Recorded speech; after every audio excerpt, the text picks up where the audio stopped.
ونستعينه ونستغفره ونؤمن به ونتوكل عليه ونعوذ بالله من شرور أنفسنا ومن سيئات أعمالنا من يهده الله فلا مضل له ومن يضلل فلا تجد له وليا مرشدا ونشهد أن لا إله إلا الله وحده لا شريك له وأشهد أن محمدا عبده ورسوله الذي أرسله بالحق بشيرا ونذيرا وداعيا إلى الله بإذنه وسراجا منيرا فقد قال الله تعالى في كلامه المجيد أعوذ بالله من الشيطان الرجيم بسم الله الرحمن الرحيم الذين يؤمنون بالغيب ويقيمون الصلاة ومما رزقناهم ينفقون وقال الله تعالى إن الله وملائكته يصلون على النبي يا أيها الذين آمنوا صلوا عليه وسلموا تسليما اللهم صل على محمد وعلى آل محمد كما صليت على إبراهيم وعلى آل إبراهيم إنك حميد مجيد اللهم بارك على محمد وعلى آل محمد كما باركت على إبراهيم وعلى آل إبراهيم إنك حميد مجيد সম্মানিত উপস্থিত মুসলিম ভাই ও বোন, প্রশংসা আল্লাহ তাআলার জন্য যার অশেষ মেহেরবানিতে আজকের এই দিনই সমাবেশে বিভিন্ন মায়ের সন্তান পাশাপাশি বসে কোরআন ও সুন্নাহর আলোকে দিনের উপরে কিছু আলোচনা শোনার সুযোগ পেয়েছি। এজন্য আল্লাহ তাআলার দরবারে শুকরিয়া আমরা সকলে বলি আলহামদুলিল্লাহ। ইয়া রাব লাকাল হামদ কামা ইয়ানবাগি লিজালালি ওয়াজহিক ওয়া আযীমি সুলতানিক। এই যে কালেমাটা আমি আপনাদের সামনে পাঠ করলাম, এটা আপনার মতো আমার মতো একজন গোলাম এটা পড়েছিল। তো ফেরেশতা বা মালাইকা এই কালেমা পড়ার নেকি না দিয়ে আল্লাহ তাআলাকে গিয়ে বললেন যে আল্লাহ, আজকে তোমার এক গোলাম একটা কালিমা বলে তোমার প্রশংসা করেছে, তো আমরা নেকি কত দিব? তো আল্লাহ বলেছিলেন যে ফেরেশতা বা মালাইকা, আমার বান্দাটা কি বলেছে? আচ্ছা, বান্দাটা কি দোয়া পড়েছে আল্লাহ কি এটা জানতো না? জানে, কিন্তু এরপর আল্লাহ বলেছিলেন যে ফেরেশতা তুমি বলো তো দেখি আমার বান্দা কি বলেছে। ফেরেশতারা বলেছিল যে আপনার বান্দা বলেছে ইয়া রাব লাকাল হামদ কামা ইয়ানবাগি লিজালালি ওয়াজহিক ওয়া আযীমি সুলতানিক। আল্লাহ বলেছিলেন যে ফেরেশতা, আমার বান্দা যেভাবে কালেমাটা পড়েছে তার আমলনামায় এভাবে লিখে রাখো। কিয়ামতের মাঠে আমার বান্দার সাথে যখন আমি আল্লাহর সাক্ষাৎ হবে, কিয়ামতের মাঠে তো সবাই আমার বান্দাকে ভুলে যাবে, সবাই নিজেকে নিয়ে ব্যস্ত থাকবে। বাবা মাও আপন সন্তানকে অস্বীকার করবে, সন্তানও বাবা মাকে অস্বীকার করবে। তো আমার বান্দা যখন কিয়ামতের মাঠে বিপদে পড়বে, এই কালেমা পড়ার প্রতিদান আমি আমার বান্দাকে আমি আল্লাহ কিয়ামতের দিন নিজ হাতে দান করব বলে সুবহানাল্লাহ। তাহলে যে কালেমা পড়লে আল্লাহ নিজ হাতে আমাদেরকে প্রতিদান দেবে, এই কালেমাটা জানার পড়ার দরকার আছে না নাই? তাহলে আমার সাথে বলুন ইয়া রাব লাকাল হামদ কামা ইয়ানবাগি লিজালালি ওয়াজহিক ওয়া আযীমি সুলতানিক। সেই সাথে দরুদ ও সালাম বিশ্ব নেতা বিশ্ব নবী গরিব দুঃখী মানুষের একান্ত আপন মানুষ নবী মুহাম্মদ রাসূলুল্লাহ সাল্লাল্লাহু আলাইহি ওয়াসাল্লামের প্রতি অগণিত দরুদ ও সালাম। আল্লাহুম্মা সাল্লি আলাইহি আল্লাহুম্মা বারিক আলাইহি। আমরা যখন কোনো আত্মীয়র বাড়িতে যাই তখন সবচেয়ে ভালো পোশাকটা পরারই কিন্তু চেষ্টা করি, কথা ঠিক তো? আমরা যারা এখানে এসেছি মোটামুটি ভালো পোশাক পরে আসারই চেষ্টা করেছি। তো এক ব্যক্তি সেজে গুজে মেহমানের বাড়িতে যাবে, শ্বশুর বাড়িতে যাবে, রাস্তা দিয়ে যাচ্ছে। তো এক বড় লোকের একটা বাসা আছে, তার পাশ দিয়ে রাস্তা, এমন দেখা যায় না যে রাস্তার পাশেই বহুতল ভবন আছে। তো উপর থেকে ছাই ফেলে দিছে লোকটার উপরে। তো লোকটা এবার রাগ হবে না খুশি হবে? রাগ হবে। কিন্তু লোকটা বলেছিল আলহামদুলিল্লাহ। প্রশংসা কার করেছিল? আল্লাহ তাআলা। লোকটা খুশিতে আলহামদুলিল্লাহ পাঠ করতে করতে বাড়িতে আসতেছে। আর যাদের সাথে সাক্ষাৎ হচ্ছে এরা বলতেছে, কিরে ভাই, তোমার গায়ে ছাই পড়লো, তুমি রাগ না করে আল্লাহর প্রশংসা করো কেন? লোকটা বলছে, ভাই প্রশংসা করার কারণ হলো ওই ছাইয়ের মধ্যে আগুন ছিল না, যার কারণে আমি আলহামদুলিল্লাহ বলতেছি। তাহলে মুসলিম যারা সর্বদা প্রশংসা করবে কার? আল্লাহ। যা করে কিসের জন্য করে? ভালোর জন্য করে। সম্মানিত ভাই, আমরা হলে রাগ করতাম যে আমি এক জায়গায় যাচ্ছি, আমার গায়ের ওপরে কি পড়েছে? ছাই পড়েছে। কিন্তু ওই লোকটা আলহামদুলিল্লাহ বলেছে এই খুশিতে যে ওই ছাইয়ের মধ্যে কি ছিল না? আগুন ছিল না। আজকের প্যান্ডেল যা হয়েছে আলহামদুলিল্লাহ, আজকের খাওয়া দাওয়া যা হয়েছে আলহামদুলিল্লাহ, লোক যা এসেছে আলহামদুলিল্লাহ, বক্তা যেমন এসেছে আমরা বলবো কি? আলহামদুলিল্লাহ। সদা সর্বদা আমরা কার প্রশংসা করব? আল্লাহ তাআলার। সম্মানিত উপস্থিতি, আমি আপনাদের সামনে পবিত্র কোরআন মাজিদের সূরা বাকারা আয়াত নম্বর 2 তেলাওয়াত করেছি। এই আয়াতের উপরে কিছু আমি আলোচনা করব। তবে আলোচনা শুরুর পূর্বেই আমি আপনাদেরকে কিছু কথা শেয়ার করতে চাই। এই কোরআনের একটা ব্যাখ্যা আছে, তাফসির, অনেকগুলো তাফসির রয়েছে। এর মধ্যে একটা তাফসিরের নাম হলো তাফসির ইবনে কাসির। এই বইটা আমি পড়েছি, সূরা ফাতিহার ব্যাখ্যাটা এখান থেকে আমি পড়েছি। তো এখানে বলা হচ্ছে যে আমরা যখন ইসলামী জালসা শুনবো, কোরআনের আলোচনা শুনবো, তখন কোরআনের ব্যাখ্যা কোরআন দিয়ে দিতে হবে। কি দিয়ে দিতে হবে? কোরআনের ব্যাখ্যা কোরআন দিয়ে। এটা কেউ যদি দিতে ব্যর্থ হয় তাহলে কোরআনের ব্যাখ্যা দিতে হবে হাদিস দিয়ে। কিসের দিয়ে? হাদিস দিয়ে। এখন কোরআন হাদিস অনুযায়ী এটা সবার দ্বারা সম্ভব না, আমার দ্বারাও সম্ভব না। তাহলে সাহাবী, তাবে এবং আমাদের যে ইমামগণ রয়েছেন তাদের কওল ফতোয়া অনুযায়ী তাফসির করতে হবে, আমি যেটা বুঝেছি। এখন আমি যদি সরাসরি যেভাবে উস্তাদগণ তাফসির করতে বলেছেন, আলোচনা করতে বলেছেন, আমি যদি এভাবে করি, আপনাদের কোনো আপত্তি আছে? এটা হলো একটা ইসলামী জালসা, এখানে ইসলামী আলোচনাই হবে, এটাই আমি মনে করি। সম্মানিত উপস্থিতি, আমি আজকে নিয়ত করেছি আপনাদের সামনে আমি আলোচনা করব। আল্লাহ বলেছেন অমিম্মা রাযাকনাহুম ইউনফিকুন। বান্দা, আমি যে সম্পদগুলো তোমাদেরকে দিয়েছি ওখান থেকে আমি আল্লাহর রাস্তায় দান করো। তাহলে আদেশটা কার? তাহলে নামাজ যেমন একটা ফরজ ইবাদত, রোজা যেমন একটা ফরজ ইবাদত, পর্দা যেমন একটা ফরজ ইবাদত, ঠিক তেমনি ভাবে আল্লাহ রাস্তায় দান করব, এটাও একটা কি? ইবাদত। সম্মানিত উপস্থিতি, আমরা মনে করি, আমরা মনে হয় আমাদের বুদ্ধি জোরে ধনী হই, কিন্তু আল্লাহ তাআলা যাকে যতটুকু দেন সে ততটুকু সম্পদ অর্জন করতে পারে। এজন্য আল্লাহ বলেছে অমিম্মা রাযাকনাহুম ইউনফিকুন। বান্দা, মনে করো না তুমি তোমার এবিলিটি অনুযায়ী, সামর্থ্য অনুযায়ী সম্পদ অর্জন করেছো। আমি আল্লাহ যাকে যতটুকু দেই সে ততটুকু পায়। সম্মানিত উপস্থিতি, দান সম্পর্কে আজকে আমরা আলোচনা শুনবো এবং আমি যখন নেমে যাব সে পর্যন্ত আপনারা অবস্থান করবেন, আশা করি ইনশাআল্লাহ। আমি কি বলি আপনারা বোঝেন কিনা আমাকে একটু সহযোগিতা করবেন। এবং আমার আলোচনা শেষে এটার উপরে একটা পরীক্ষা হবে, আমি কি বললাম আর আপনারা কি বুঝলেন। যদি আমি বুঝাইতে সমর্থ হই তাহলে আশা করি পরবর্তীতে আমি নেমে যাওয়ার আগে এটার একটা রেজাল্ট আসার কথা ইনশাআল্লাহ। আমি আপনাদেরকে এখন নিয়ে যাব বুখারী শরীফ হাদিস নাম্বার 6445।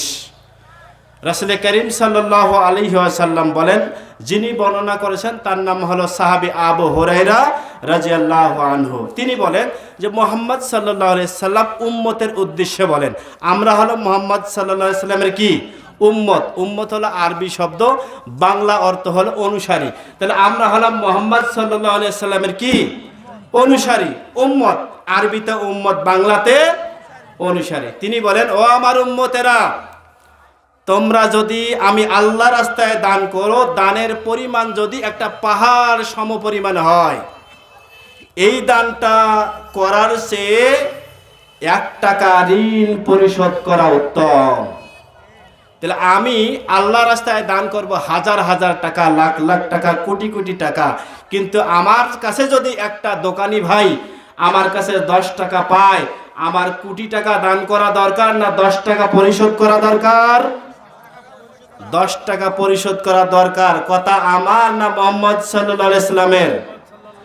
তার কথা কেউ যদি কোনো উম্মত যদি না শোনে, তা উম্মত হিসাবে কিয়ামতের মাঠে তিনি আমাদেরকে কি গ্রহণ করবেন? তাহলে এই হাদিস থেকে আমাদের জন্য, আপনার জন্য যে শিক্ষা, সেটা হলো আগে আমরা ঋণ পরিশোধ করব।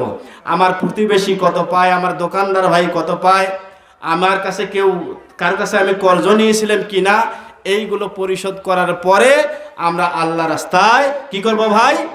দান করব। সম্মানিত উপস্থিতি, রাসূল করিম সাল্লাল্লাহু আলাইহি সাল্লাম, বুখারী হাদিস নাম্বার 1442, যিনি বর্ণনা করেছেন, তেনার নাম হলো আবু হুরায়রা রাদিয়াল্লাহু আনহু। তিনি বলেন যে মুহাম্মদ সাল্লাল্লাহু আলাইহি ওয়াসাল্লাম বলেন, আল্লাহ তাআলা প্রতিদিন দৈনন্দিন 2 জন করে মালাইকা বা ফেরেশতা এই পৃথিবীতে প্রেরণ করেন। কয়জন ফেরেশতা প্রেরণ করেন? 2 জন। কোন সময় প্রেরণ করেন? প্রতিদিন সকালে বা ভোরে। এই 2 ফেরেশতার কাজ হলো 2 রকম। প্রথম ফেরেশতার কাজ হলো কে আল্লাহ রাস্তায় দান করে এটা দেখা, আর দ্বিতীয় ফেরেশতার কাজ হলো কে আল্লাহ রাস্তায় দান করে না এটা দেখা। আমি বা আপনি যখন আল্লাহ রাস্তায় দান করব, তখন প্রথম ফেরেশতা আল্লাহকে বলে, আল্লাহুম্মা আতি মুনফিকান খলাফা, আল্লাহ তোমার এই বান্দাটা তোমার রাস্তায় দান করলো, এই যে বান্দাটা তোমার রাস্তায় দান করলো, আমি ফেরেশতা এই ব্যক্তির পক্ষ নিয়ে তোমার কাছে দোয়া করি, আল্লাহ এই লোকটাকে দুনিয়া এবং আখিরাতে তুমি কল্যাণ দান করিয়ে। বলি সুবহানাল্লাহ। সম্মানিত উপস্থিতি, বুঝে থাকলে বলুন, ফেরেশতাদের কি কোনো গোনা আছে? এদের গোনা করার যে পারছে আল্লাহ দেয় নাই, ওদের কিউরিসিটি নাই, আগ্রহ নাই যে তারা গোনা করবে। তাহলে আপনার আমার পক্ষ নিয়ে যদি আল্লাহ ফেরেশতা যদি আল্লাহর কাছে দোয়া করে, এই দোয়া কি মিস হওয়ার কোনো সম্ভাবনা আছে? তাহলে আমরা ফেরেশতাদের, মালাইকাদের দোয়া অবশ্যই চাই। যদি দোয়া পেতে চাই, তাহলে আমরা আমাদের সামর্থ্য অনুযায়ী অবশ্যই প্রতিদিন দৈনন্দিন 2 টাকা হলে আল্লাহ রাস্তায় দান করব। আল্লাহ আমাদের সকলকে তৌফিক দান করুন, আমরা সকলে আমিন। 2 নম্বর ফেরেশতা, আপনার পকেটে 20 টাকা আছে, একজন এসে 2 টাকা চাইলো, আমি দিলাম না। দ্বিতীয় মালাইকা বা ফেরেশতা আল্লাহকে বলে, আল্লাহুম্মা আতি মুমসিকান তালাফা, আল্লাহ এই লোকটার সামর্থ্য ছিল কিন্তু পকেটে টাকা থাকা সত্ত্বেও তোমার রাস্তায় দান করলো না, আল্লাহ এই লোকটাকে দুনিয়া আখিরাতে অপমান করিও, অপদস্থ করিও। সমাজের মানুষ অপমান করবে, ফেরেশতা অপমান করবে, কিয়ামতের মাঠেও যেন সে অপমানিত হয়, বলি নাউজুবিল্লাহ। তাহলে দান করা এটা আল্লাহ তাআলার একটা হুকুম। সামর্থ্য যদি থাকে অবশ্যই আল্লাহ রাস্তায় দান করা লাগবে। সম্মানিত উপস্থিতি, বিশ্বনবী সাল্লাল্লাহু আলাইহি ওয়াসাল্লাম বলেন, ও উম্মতেরা শোনো, তোমাদের যদি সামর্থ্য থাকে অবশ্যই তোমার পরিবারের জন্য, সংসারের জন্য, ছেলেমেয়ের জন্য, স্ত্রীর জন্য, প্রতিবেশীর জন্য, সকলের জন্য তুমি ব্যয় করবে, এটার মধ্যে কল্যাণ আছে। আর যদি তুমি কৃপণতা করো, তাহলে তোমার জন্য এটা হলো অমঙ্গল। তাহলে আমি সকলের জন্য খরচ করব, এটা হলো কল্যাণকর, আর কৃপণতা করা এটা হলো অকল্যাণকর। সম্মানিত উপস্থিত ভাই ও বোন, বিশ্বনবী সাল্লাল্লাহু আলাইহি সাল্লাম বলেন, মুসলিম শরীফ 2078 নম্বর হাদিস বর্ণনা করেন জাবের রাদিয়াল্লাহু আনহু। তিনি বলেন যে মুহাম্মদ সাল্লাল্লাহু আলাইহি ওয়াসাল্লাম বলেন যে তোমরা জুলুম থেকে নিজেকে বাঁচাও, জুলুম থেকে নিজেকে বাঁচাও। কেন? قال رسول الله صلى الله عليه وسلم الظلم ظلمات يوم القيامة, কিয়ামতের দিন জুলুম জান্নাতের রাস্তা বন্ধ করে দেয়, বলি নাউজুবিল্লাহ।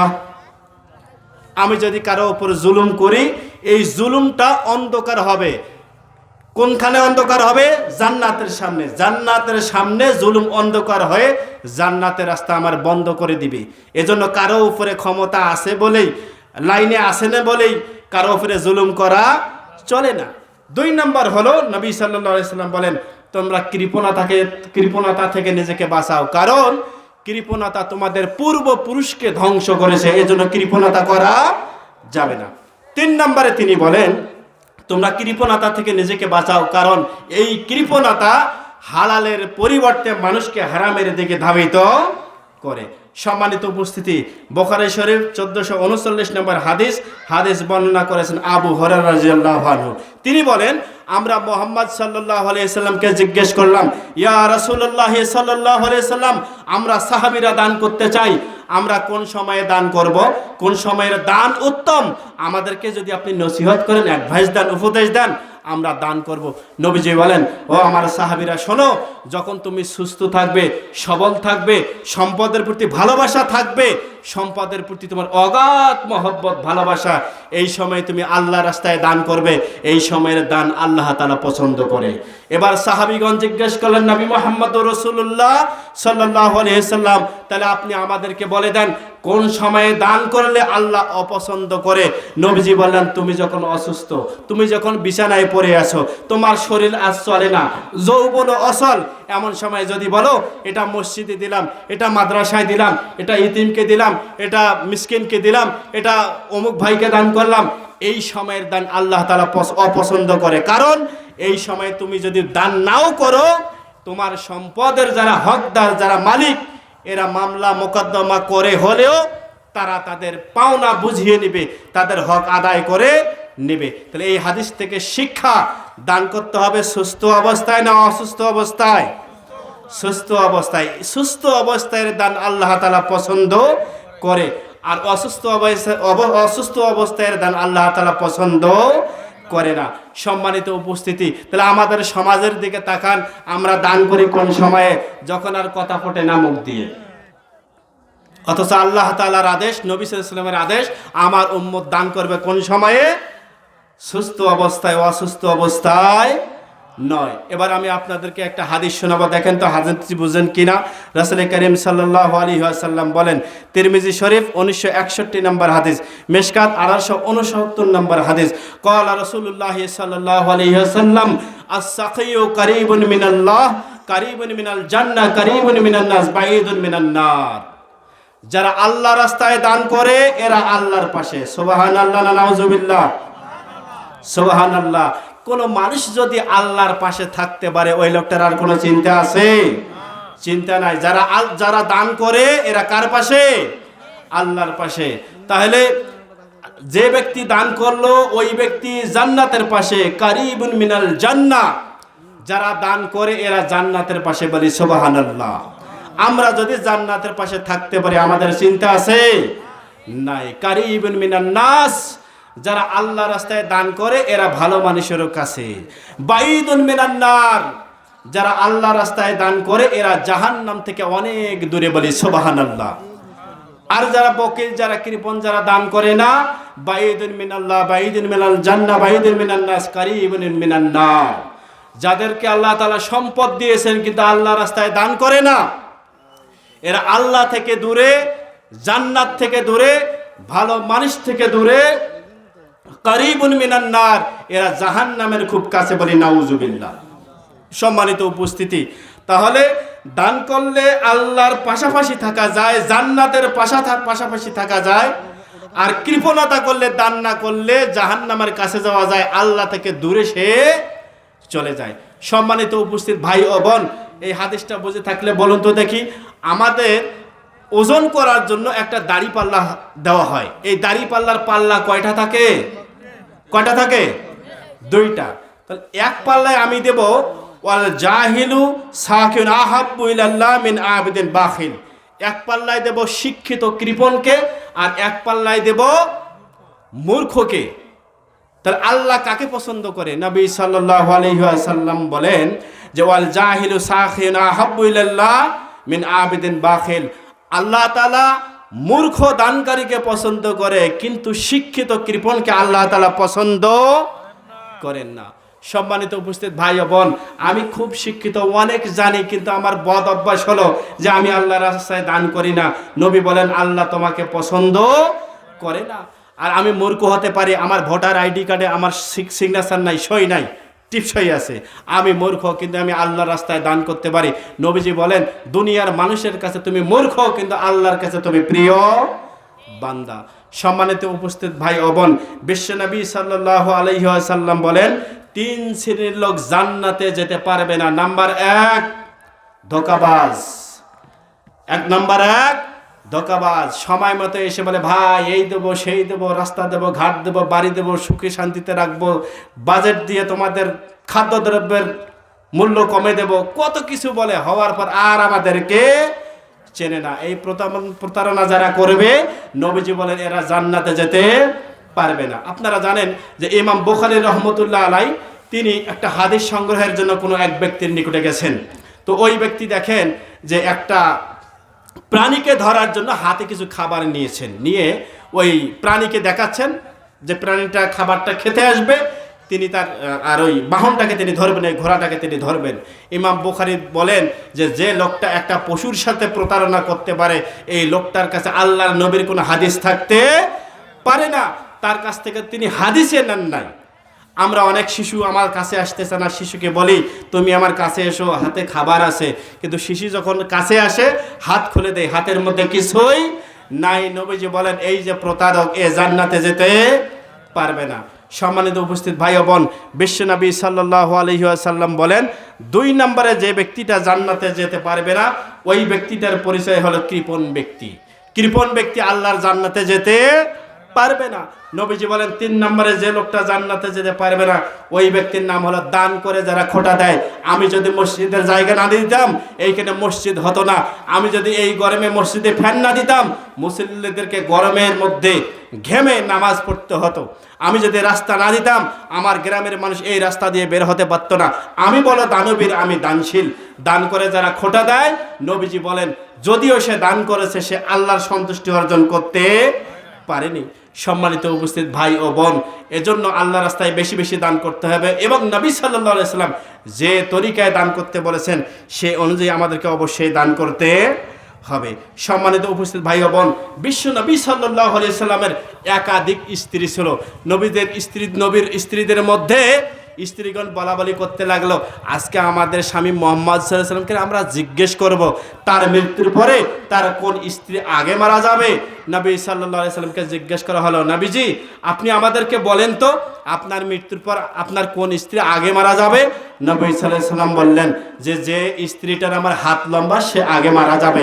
এবার স্ত্রীগণ খুশিতে বাঁশের কঞ্চি এনে হাত মাপা শুরু করে দিয়েছে, যে আজকে আমরা হাত মাপবো মুহাম্মদ সাল্লাল্লাহু আলাইহি সাল্লামের স্ত্রীদের মধ্যে, তারপরে আমরা কে আগে মারা যাব। তারা হাত মাপা শুরু করে দিল।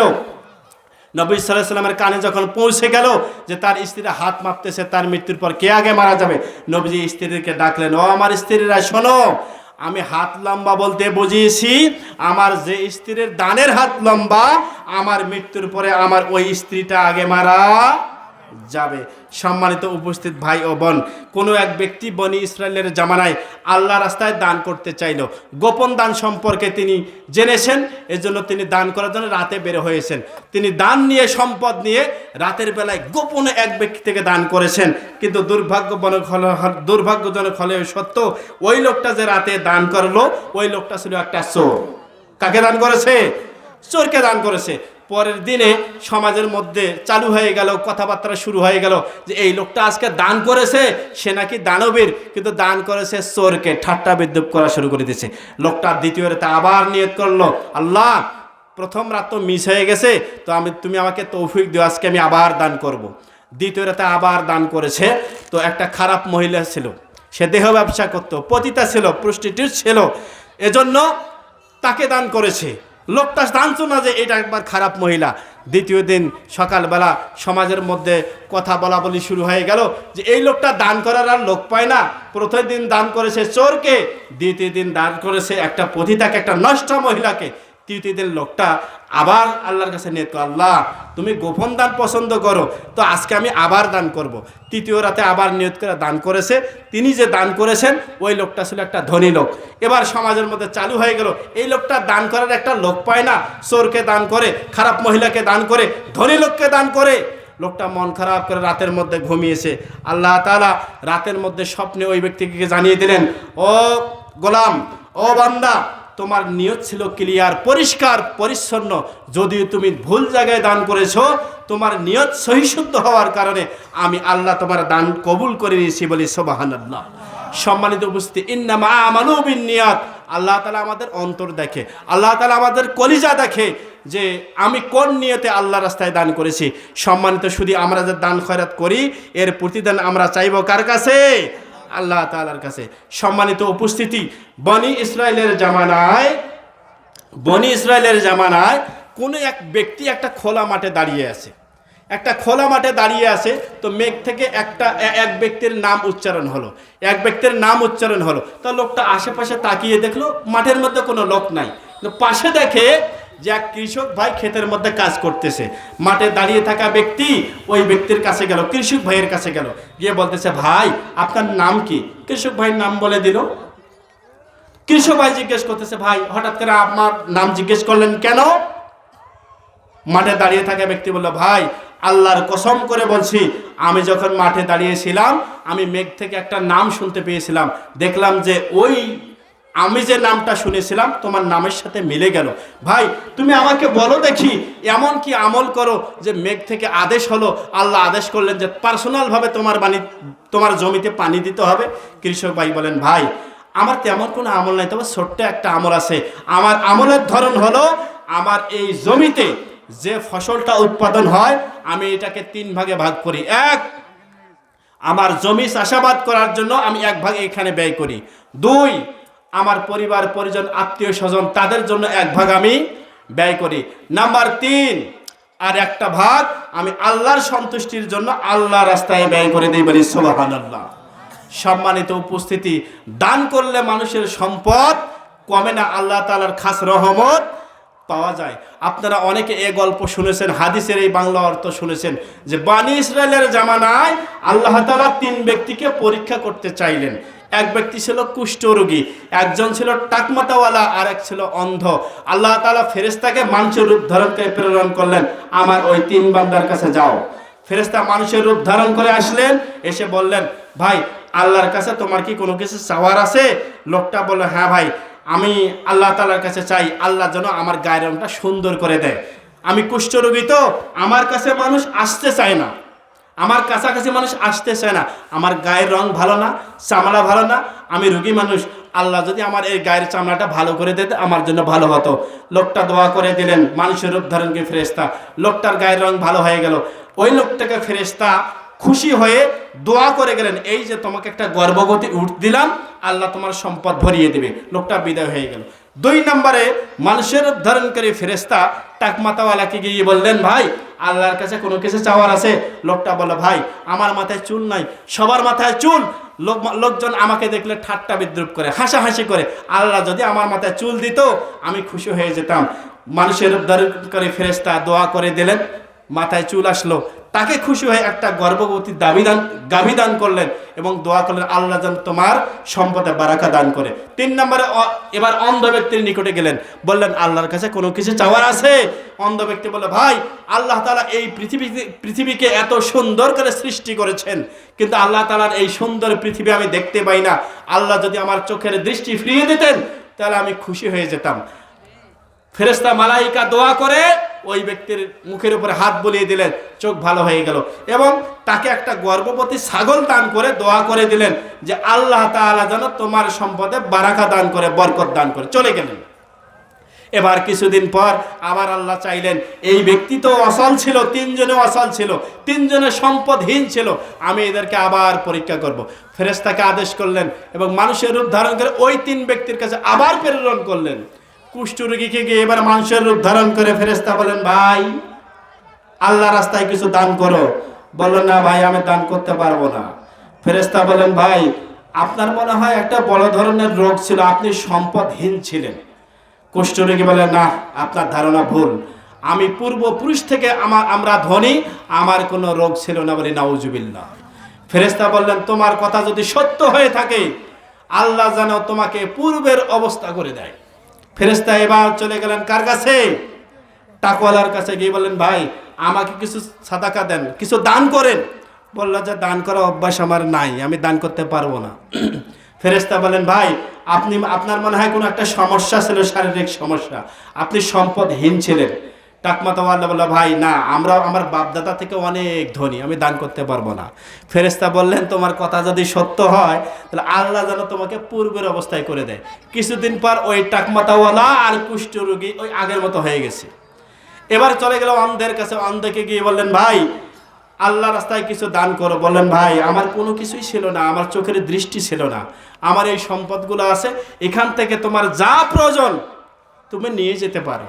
ফেরেশতা তার জন্য দোয়া করলেন আর বললেন, আল্লাহ যেন তোমার সম্পদে আরো বারাকা দান করে, বলি সুবহানাল্লাহ।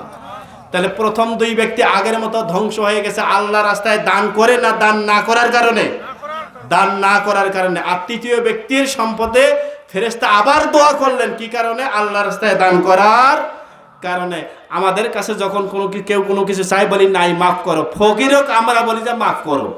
ফকির এসে আমাদের কাছে, আর আমরা ফকিরকে কি বলি? যে আমাকে মাফ করো। মাফ করবে কে আর মাফ করে কে? সম্মানিত উপস্থিত ভাই ও বোন, এজন্য সম্পদ যার যতটুকু আছে সামর্থ্য অনুযায়ী অবশ্যই আল্লাহ রাস্তায় দান করতে হবে।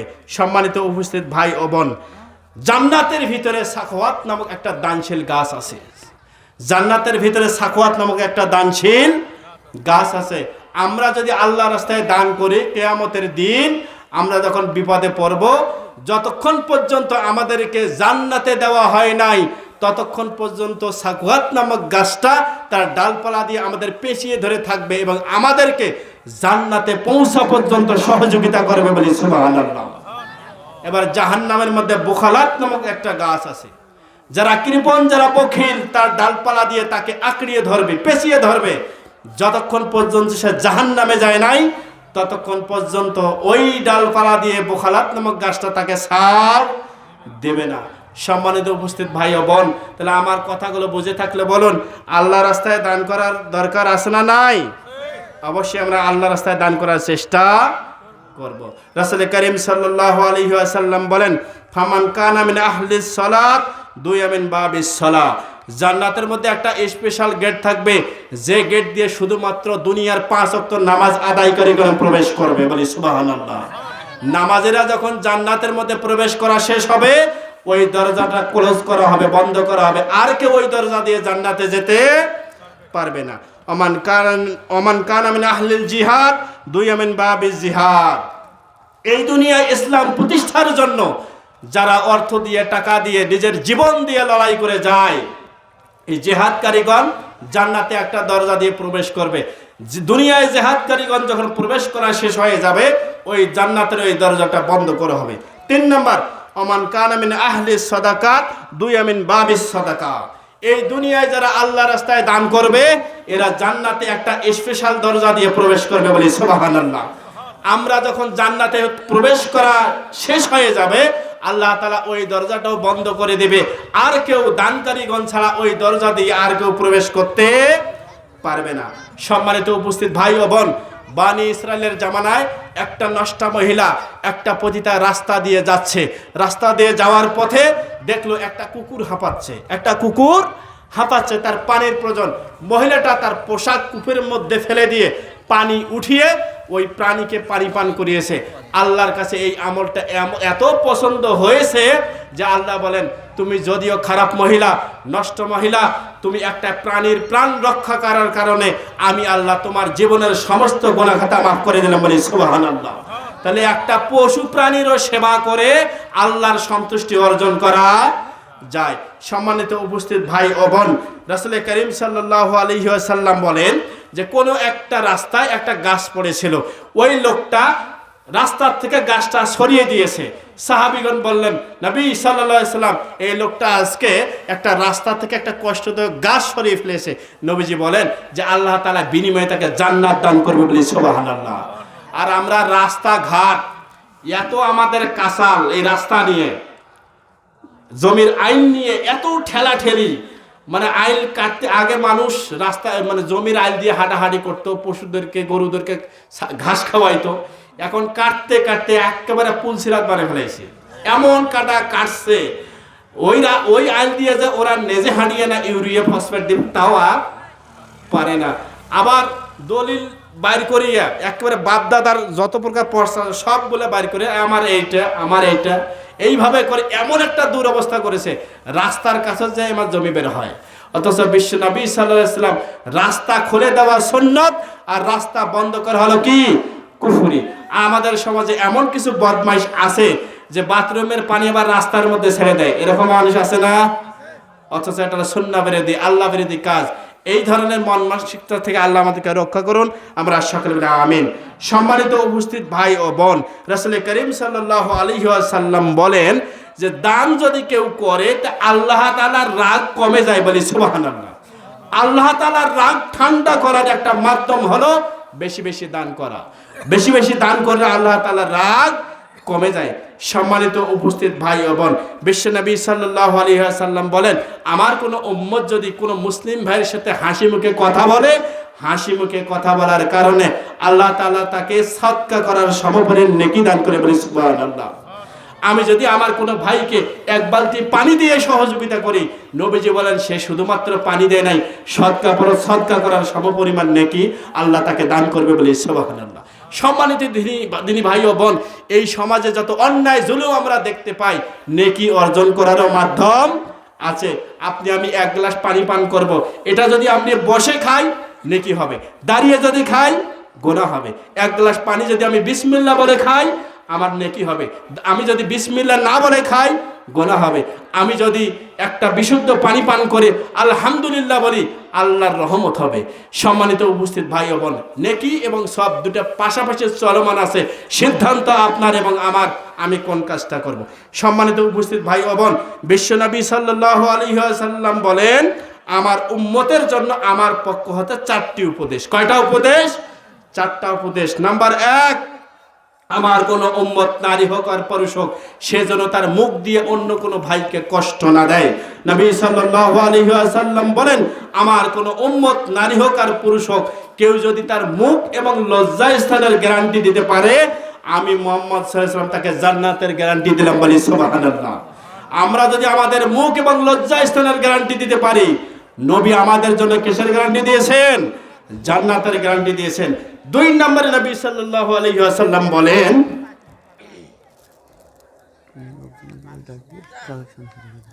নবী সাল্লাল্লাহু আলাইহি ওয়াসাল্লাম বলেন আমার কোন উম্মত যেন কোন নেক কাজকে তুচ্ছ মনে না করে। আজকে এখানে একটা মাহফিল হচ্ছে, অনেকে মনে করতেছে যে এটা একটা ছোট মাহফিল, বক্তা তো নাম করা কোনো বক্তা নাই, ভাইরাল বক্তা নাই, এখানে আমরা যাবো কি করে, দরকার কি, চলো একটু বাজার চা পান খেয়ে আসি। নবী বলেন আমার কোনো উম্মত যেন কোনো নেক কাজকে তুচ্ছ মনে না করে। আমি নবীর পক্ষ থেকে 3 নম্বর কাজ হলো আমার কোনো উম্মত যেন পুরুষ যারা এরা যেন টাকনুর নিচে পোশাক না পরে। তাহলে আমরা কি টাকনুর নিচে পোশাক পরি ভাই? পরি, কিন্তু মুহাম্মদ সাল্লাল্লাহু আলাইহি ওয়াসাল্লাম কি বলেছেন? টাকনুর নিচে পুরুষ পোশাক পরতে পারবে না। কিন্তু আমাদের সমাজে পুরুষগুলা টাকনির নিচ পর্যন্ত ঢাকে আর মহিলারা টাকনুর উপর পর্যন্ত পোশাক পরে। এই পৃথিবীতে একজন পয়গম্বর এসেছিলেন, নাম হলো হযরত লূত আলাইহিস সালাম। লূত আলাইহিস সালামের কওমের উম্মতের একটা বদ অভ্যাস ছিল, এরা পুরুষে পুরুষে বিয়ে করত, যেটা এখন আমেরিকায় চালু আছে। পুরুষে পুরুষে কি করত? বিয়ে করত লূত আলাইহিস সালামের কওমেরা। আর মুহাম্মদ সাল্লাল্লাহু আলাইহি সাল্লামের উম্মতেরা যদি 3টা কাজ করে, কয় কাজ? 3 কাজ। নাম্বার 1, কোন পুরুষ যদি দাড়ি কাটে। নাম্বার 2, কোন মানুষ যদি গান শোনে। আমরা মনে হয় গান শুনি না, গানের মজা ভোগ করার জন্য আমরা ইয়ারফোন পর্যন্ত লাগাই। নাম্বার 3, আমার কোন উম্মত যদি টাকনুর নিচে পোশাক পরে। 1, দাড়ি কাটা, 2 নম্বরে টাকনুর নিচে পোশাক পরা, আর 3 নম্বর হলো গান শোনা। এই 3টা অপরাধের ওজন আর লূত আলাইহিস সালামের কওমের পুরুষে পুরুষে বিয়ে করার ওজন সমান, বলে নাউজুবিল্লাহ। তাহলে এই 3টা কাজ থেকে আমরা বেঁচে থাকার চেষ্টা করব ইনশাআল্লাহ। সম্মানিত উপস্থিত ভাই ও বোন, আল্লাহ পাক আল্লাহ রাব্বুল আলামিন এই পৃথিবীটা যখন সৃষ্টি করলেন, এই পৃথিবী যখন সৃষ্টি করলেন, পৃথিবীকে আল্লাহ তাআলা যখন বসিয়ে দিলেন, তো পৃথিবীর ব্যালেন্স ভারসাম্য এটা স্থির নাই। পৃথিবীটা এরকম দোলাদলি করতেছে। আল্লাহ রাব্বুল আলামিন ৭৮ নম্বর সূরা নাবা আয়াত নম্বর ৭, অল জিবালু আওতাদা, পৃথিবীর ভারসাম্য ঠিক রাখার জন্য আমি আল্লাহ এবার পৃথিবীর উপরে পাহাড়কে বসিয়ে দিলাম। পৃথিবী স্থির হয়ে গেল। ফেরেশতারা এই পাহাড়ের শক্তি থেকে আশ্চর্য হয়ে গেল। আল্লাহকে কি বলে, আল্লাহ এত বড় পৃথিবী, আপনি যখন পৃথিবী সৃষ্টি করলেন এটা দোলাদলি করে, আর আপনি যখন পাহাড়কে বসিয়ে দিলেন পৃথিবী স্থির হয়ে গেল, স্বাভাবিক হয়ে গেল। আল্লাহ পৃথিবীর চাইতে এই পাহাড়ের শক্তি এত বেশি। তো আল্লাহ ফেরেশতাদের পক্ষ থেকে আপনার কাছে জিজ্ঞাসা, এই পাহাড়ের চাইতে শক্তিশালী আর কোনো জিনিস আছে? আল্লাহ বলেন, জি ফেরেশতারা, এর চেয়ে শক্তিশালী জিনিস আছে, এটার নাম হলো লোহা। এটার নাম কি? লোহা। লোহা দিয়ে পিটিয়ে পিটিয়ে পাথর ভাঙ্গে, মানুষ 50 গ্রামের পাথর বানায়। তাহলে পাহাড়ের চাইতে শক্তিশালী জিনিস হলো কি? লোহা। ফেরেশতারা বলেন, আল্লাহ তাহলে লোহার চাইতে আর কোনো শক্তিশালী জিনিস আছে? আল্লাহ বলেন, ফেরেশতা, এই লোহার চাইতে আর একটা জিনিস শক্তিশালী জিনিস আছে, সেটার নাম হলো আগুন। কারণ লোহা গলিয়ে মানুষ ইচ্ছা মতো তাদের প্রয়োজনীয় জিনিস বানায়। ফেরেশতারা বলেন, আল্লাহ তাহলে আগুনের চাইতে আর কোনো শক্তিশালী জিনিস আছে? আল্লাহ বলেন, ফেরেশতারা আছে, তার নাম হলো কি? পানি। কারণ আগুনের মধ্যে পানি দিলে আগুন অস্তমিত হতে, নিভে যেতে বাধ্য হয়ে যায়। ফেরেশতারা আশ্চর্য হয়ে গেল, আল্লাহ তাহলে পানির চাইতে আর কোনো কিছু শক্তিশালী আছে? কয় ফেরেশতারা আবারও তো আছে। কয় আল্লাহ তাহলে সেটা কি? কয় সেটার নাম হলো বাতাস। আসমান থেকে পানি পড়ে, যেখানে পড়ার দরকার সেখানে পানি পড়ে না, অন্য জায়গায় নিয়ে যায়। তাহলে পানির চাইতে বাতাসের শক্তি বেশি। তাহলে ফেরেশতারা এবার আল্লাহকে আবার জিজ্ঞেস করতেছে, আল্লাহ আমরা বুঝলাম পাহাড়ের শক্তি বেশি, পাহাড়ের চাইতে লোহার শক্তি বেশি, লোহার চাইতে আগুনের শক্তি বেশি, আগুনের চাইতে পানির শক্তি বেশি, পানির চাইতে বাতাসের শক্তি বেশি, এর চেয়ে শক্তিশালী আর কিছু আছে? আল্লাহ বলেন, ফেরেশতারা আছে। ফেরেশতারা বলেন, আল্লাহ তাহলে সেটা কি জিনিস? আল্লাহ বলেন, শেষ নবীর উম্মত মুহাম্মদ সাল্লাল্লাহু আলাইহি ওয়াসাল্লামের উম্মত, নারী হোক আর পুরুষ হোক, তারা যে 1 টাকা 2 টাকা 5 টাকা 10 টাকা আল্লাহ রাস্তায় দান করে, তাদের এই দানের শক্তি এগুলোর সবগুলোর চাইতে বেশি, বলে সুবহানাল্লাহ। সম্মানিত উপস্থিত ভাই ও বোন, আমরা মনে করি এটা মনে হয় আমি দান করলাম, এটা আর কি?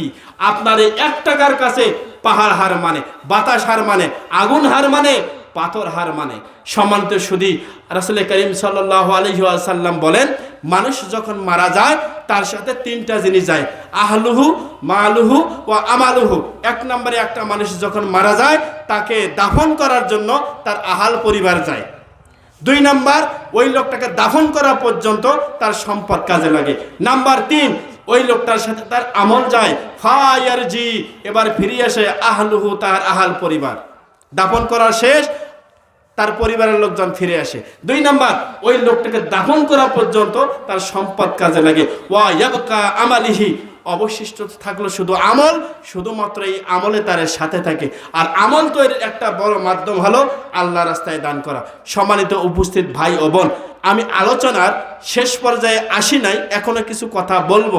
আপনাদের কাছে আমার বিনীত অনুরোধ থাকবে, আমি শুরু থেকে শেষ পর্যন্ত আমার কোনো ব্যক্তিগত কথা বলেছি ভাই? কোনো ব্যক্তিগত কোনো কথা বলি নাই। এটা যে আপনারা ইসলামী ওয়াজ মাহফিল বসিয়েছেন, এটার হক আদায় করার চেষ্টা করতেছি। সম্মানিত উপস্থিত ভাই ও বোন, আমি 10 মিনিট পর এখান থেকে নেমে যাব।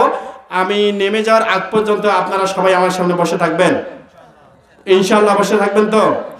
সম্মানিত উপস্থিত ভাই ও বোন, আমি যে কথাগুলো বললাম, এই কথাগুলো বুঝে শুনে বলুন তো দেখি, আল্লাহ রাস্তায় আমাদের দান করার দরকার আছে না নাই? আছে। তাহলে মহিলা মা বোনদের জন্য আমি সামান্য কিছু কথা বলবো, শোনার পরে আপনাদের যাদের প্রয়োজন সে যাবেন, আবার ফিরে আসবেন ইনশাআল্লাহ প্রধান বক্তার আলোচনা শোনার জন্য। বিশ্বনবী সাল্লাল্লাহু আলাইহি ওয়াসাল্লাম মহিলাদের উদ্দেশ্যে একটা শর্ট সিলেবাস দিয়েছেন। নাম্বার 1, মহিলারা দৈনিক 5 ওয়াক্ত নামাজ পড়বে। নাম্বার 2, মহিলারা রমজান মাসে সিয়াম বা রোজা পালন করবে। নাম্বার 3, মহিলারা যৌবনের হেফাজত করবে। নাম্বার 4, মহিলা মানুষ স্বামীর খেদমত করবে।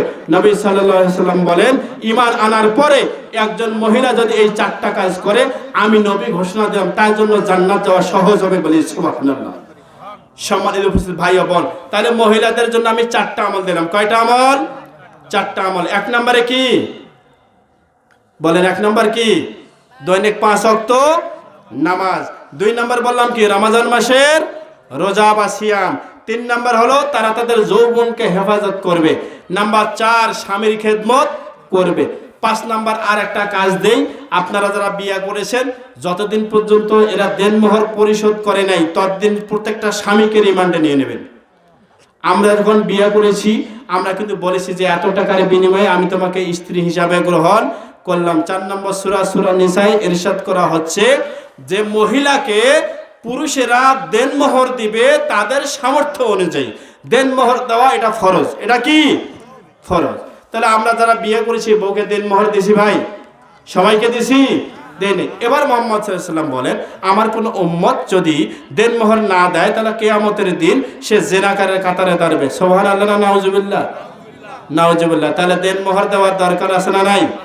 এই উড়াডিকা মুরব্বি, উড়াডি করা যাবে না, জায়গা মতো আছে কিন্তু। তাহলে অবশ্যই কিন্তু আমরা দেনমোহর দেওয়ার চেষ্টা করব। মহিলারা যারা আছেন আপনাদের স্বামীর কাছ থেকে বলবেন যে কিস্তিতে হলেও আমাকে দেনমোহরটা দিতে হবে। সামর্থ্য অনুযায়ী যেভাবে হোক আপনি এটা মীমাংসা করে নেবেন যে প্রতি মাসে 500, 1000 অথবা সপ্তাহে 500 দিয়ে দেনমোহর এই মামলাটা আপনারা উঠিয়ে নেবেন। তাহলে এই যে 4 এবং শেষে একটা দেনমোহর, এই 5টা আমল দিলাম, মহিলারা এই 5টা আমল করবে। সম্মানিত উপস্থিত ভাই ও বোন, আমি আলোচনা আর কিছুক্ষণ করব। এর শেষের যে আলোচনাটা সেটা হলো প্রত্যেকটা মহিলার আশা থাকে আমার কথাই যেন আমার স্বামী উঠা বসা করে। প্রত্যেকটা স্ত্রীর কিন্তু এটা আশা যে আমি শ্বশুর বাড়ি যাব, আমি যা বলবো তাই, অল ইন অল, আমি যা বলবো শ্বশুর শাশুড়ি স্বামী আমার কথা মতো যেন চলে। হ্যাঁ, আপনার কথা মতো চলবে। আপনার কিছু থিওরি দেব, এই থিওরি অনুযায়ী যদি আপনি কাজ করেন আপনার স্বামী আপনার নিয়ন্ত্রণে থাকবে। কিন্তু আপনার কাছে এই 4টা থিওরি দেওয়ার আগে আপনার কাছে আমার কিছু চাওয়া, সেটা হলো আপনারা যে প্রজেক্টরে আমাকে দেখতে পাচ্ছেন, এই মাহফিলটা যে আয়োজন করেছে এটার মধ্যে অনেক ব্যয় আছে। আমি কমিটিকে বলবো আপনারা মহিলা প্যান্ডেলে যান, আমি মহিলাদের জন্য স্বামী কিভাবে হাত করা যায় এই ওয়াজ আমি আজকে করে যাব। মহিলা প্যান্ডেলে তাড়াতাড়ি যান, তাড়াতাড়ি করে একটি কালেকশন করে নেন।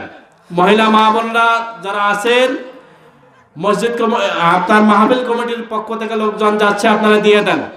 আপনাদের কালেকশনের উপরে ভিত্তি করবে স্বামী কিভাবে হাত করা যায়, তাড়াতাড়ি দান করে দেন। সম্মানিত ভাই বোন, ভাই লোক পাঠাইছেন, লোক আছে, আপনারা যদি দানের হাত বাড়িয়ে দেন আগামীতে প্রজেক্টরও আসবে, আরো ভালো বক্তা আসবে আমার চেয়ে। তবে আমি চলে যাওয়ার আগে আমি যে 4টা থিওরি দেবো এই অনুযায়ী যদি চলেন স্বামী অবশ্যই আপনার কথা মতো চলবে। কোনো কবিরাজের কাছে যাওয়া লাগবে না, কোনো কিছু করা লাগবে না। এই 4টা আমলে ইনশাআল্লাহ যথেষ্ট। সম্মানিত উপস্থিত ভাই ও বোন, আপনারা যারা আমার সামনে বসে আছেন, এখানে একটা মসজিদ আছে, এই মসজিদের কাজ করার দরকার।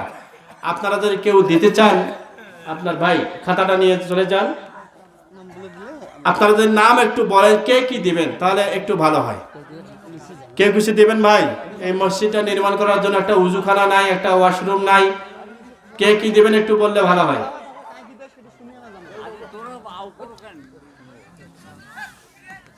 ভাই ওটাউটি করবেন না প্লিজ। আমি কিন্তু বলছি যে 4টা আমল যদি করে মহিলারা ওদের হাতে বন্দি, কান শোনে নাই, আখ খেতে ছাগল বন্দি, জলে বন্দি মাছ, এবার মহিলার কাছে পুরুষ বন্দি হবে। এই থিওরি আজকে দিয়ে যাব ভাই। কেউ কিছু দিবেন না আপনারা, শুধু আলোচনা শুনবেন কিছু। ভাই আপনারা যদি না গেলে তো দিবে না, যান বাড়ি চলে যান, না যান চলে যান। মহিলাদের উদ্দেশ্যে বলছি শোনেন, যে সূত্র অবলম্বন করলে থিওরি মানলে স্বামী নিয়ন্ত্রণে আসবে। 1 নাম্বার হলো স্বামীর জন্য সাজা লাগবে। আমরা পুরুষ মানুষ বাহিরে বিভিন্ন জায়গায় আমরা ঘোরাফেরা করি, অনেক ওয়াজ জিনিস আমাদের চোখে পড়ে। বাসর রাইতে যেভাবে সেজেছিলেন স্বামী আসার আগে ঠিক তেমনি ভাবে সাজবেন। আরে এই এরিয়াটা করাতে সিমেন্ট বা টাকা কাকি দিয়ে দেয়, সেটি বলে। আচ্ছা, মহিলা প্যান্ডেলে যে যা দিবেন ওখানে আপনারা নাম লেখাবেন। পুরুষ প্যান্ডেলের যে যা দিবেন এখানে নাম লেখাবেন। লোক যাচ্ছে একটু নাম লেখান তো ভাই। তাহলে স্বামী নিয়ন্ত্রণের 1 নম্বর উপায় হলো আপনাদেরকে সাজতে হবে। এই পাগলির ঘরে আমি এত বুঝাই যে সাজেন সাজেন, আমার এই কথা শোনে না। ওরা সাজে কোন কোন সময় জানেন? বিয়ের বাড়ি, মেলার বাড়ি, আকিকার বাড়ি, তারপর মানুষজন আসলে তখন সাজে। অথচ মহিলা সাজবে নিজের স্বামীর জন্য। আপনারা বেশি বেশি করে সাজবেন, টাকা খরচ আমরা করব। যা দরকার ভাউচার দেবেন। আপনার ক্রিম লাগে না, ভ্যাসলিন লাগে না, লোশন লাগে, কি লাগবে আমরা দেব। চোখে মাখার জন্য কিছু যদি লাগে সেটাও দেবো। 1 নম্বরে সাজা লাগবে কার জন্য? স্বামীর জন্য। স্বামীর জন্য সাজবেন। এটা যদি করেন আশা করি ইনশাল্লাহ কাজ হবে। 2 নম্বর, স্বামীকে হাত করার 2 নম্বর উপায় হলো চোখে আপনারা সুরমা লাগাবেন। সুন্দর করে সুরমা লাগায়ে স্বামী যখন আসবে ওর সামনে দাঁড়াবেন। 3 নম্বর, স্বামীকে হাত করার 3 নম্বর উপায় হলো আপনারা স্বামীর কাছাকাছি থাকবেন। আমরা প্রায় দেখি যে স্বামী যখন বাহির থেকে আসে ওর কোনো খবরই নেই যে বাড়ির স্বামী এসছে। ওর গতিতে, স্বামী স্বামীর গতিতে। এরকম মহিলা নাই? স্বামী যখন বাড়িতে আসবে কাছাকাছি থাকবেন, খালি পাম মারবে না। হ্যাঁ, বাজারে গেছিলেন, কিছু খান নাই, মুখটাকে আমার শুকনো লাগতেছে, আর মনে মনে করবেন তুই যে কত বড় বাটপার ওটা তো আমি জানি। তাহলে পুরুষ মানে খালি পাম মারবেন আর প্রশংসা করবেন। হ্যাঁ, তাহলে 3 নম্বর কি বললাম? স্বামীর কাছাকাছি থাকবেন, পানি দেবেন, ভাত দেবেন, প্রয়োজনে ইয়া দিয়ে হ্যান্ড ওয়াশ দিয়ে হাত ধোয়া দেবেন, সবসময় স্বামীর কাছাকাছি থাকবেন। 4 নম্বর একটা কথা, সদা সর্বদা স্বামীর কাছে সত্য কথা বলবেন। সত্য কথা বলবেন। তবে যদি কোনো ওয়াকাম করেন, এই কথা আবার ফের কর না। এমন ওয়াকাম করছেন যে এখন সংসার ভাঙি যায়, এমন ওয়াকাম করছেন যে সংসার ভেঙে যেতে পারে, যদি বলেন এই কথাটা গোপন রাখেন।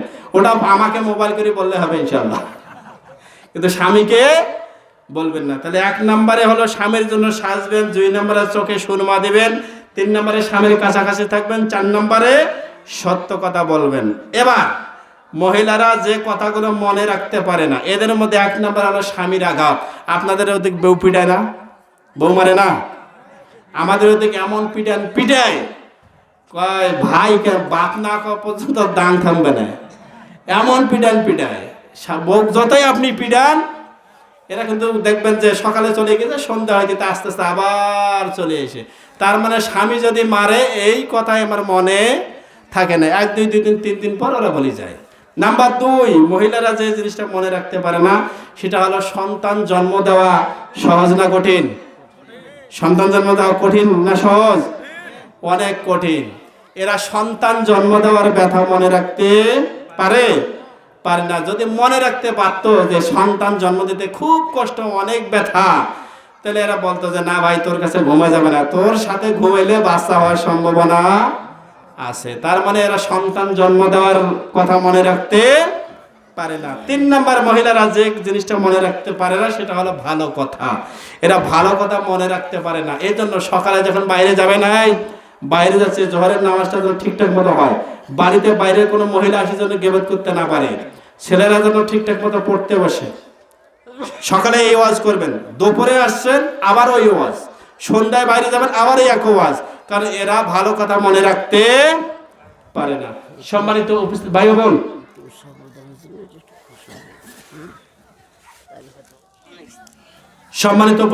বোন, এখন আপনাদের সামনে আজকের এই ওয়াজ মাহফিলের সম্মানিত প্রধান বক্তা, আলোচক,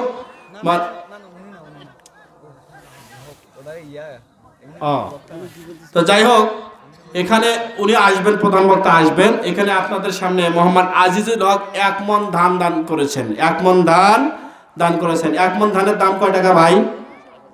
1000, আনুমানিক প্রায় 1000 টাকা। আল্লাহ তাআলা ভাইয়ের দানকে কবুল ও মঞ্জুর করে নিয়ে দুনিয়া আখিরাতে কল্যাণ দান করুন, আমরা সকলে আমিন। তাহলে এই ভাই যে দান করলো, এই ভাইয়ের জন্য ফেরেশতা মালাইকা আল্লাহর কাছে দোয়া করবে না অভিশাপ দেবে? দোয়া করবে। সম্মানিত ভাই বোন, কি লেখা শেষ? কেউ দেয় নাই? এদের সিরিয়াল ধরে তো আমি চলে যাব। এখান থেকে শুরু করে, এখান থেকে শুরু করে। কয়টা লোক আছেন? আরে ভাই 1 টাকা পারেন, 2 টাকা পারেন, যা পারেন বলবেন তো, একটু দেন না। আসলে আমি কালেকশন করতে পারি না, এই জন্য কোরআন হাদিস দিয়ে বোঝার চেষ্টা করছি যে কিছু দেন। যে যা পারেন যান ভাই, দেন, পকেটে হাত দেন, পরে আরেকজনের পকেটে হাত দেন না, আরেকজনের পকেটে হাত দেবেন না, দিয়ে দেন, তাড়াতাড়ি দিয়ে দেন। তবে মহিলা প্যান্ডেলের হিসাবটা নেওয়া লাগবে। ওরা যদি ভালো দান করে আগামীতে এবার ওয়াজ আবার হবে, আর যদি দান না করে, দানের পরিমাণ কম হয়, তাহলে আগামীতে ওদের কোনো ওয়াজ নেই। যে যে ওয়াজ দিছি না, 4টা সূত্র দিছি না, বাড়ি যেতে যেতে এমন দোয়া করবো উল্লেখ করলেও কাম হওয়া নেই। ও দোয়া ঘুরি নেওয়ার বুদ্ধি আমার আছে। দেন ভাই দেন, তাড়াতাড়ি দেন, আমি চলে যাবো। প্রধান বক্তা চলে আসবে ভাই, ওনাকে নিয়ে আসেন, প্রধান বক্তাকে নিয়ে আসেন।